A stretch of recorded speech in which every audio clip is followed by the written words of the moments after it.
And then you have to ask yourself three questions.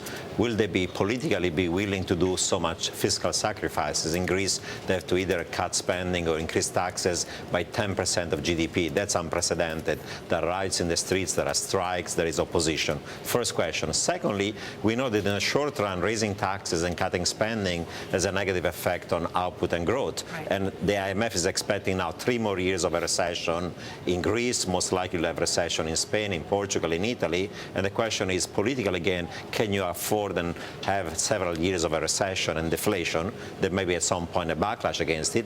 3, these countries have lost also competitiveness the last few years. They're losing market shares to China and Asia because their exports are labor intensive. Then for a decade their wages were growing faster than productivity. And the final nail in the coffin was the appreciation of the euro between 2002 and 2008. So even if they stabilize the public debt, how are they going to reduce their large current account deficits? It sounds ugly. It sounds to me that this is not a very good backdrop for several years to come. It's going to be ugly in terms of fiscal austerity, in terms of structural reforms, in terms of anemic growth, if not recession. Therefore, there is money on the table, but it's all conditional on doing very painful sacrifices. I feel that some countries like Greece are not going to be able to do it, that eventually are going to have a restructuring of their public debt in a coercive way. There's even a chance that they eventually have to exit the monetary union as a way of getting a real depreciation.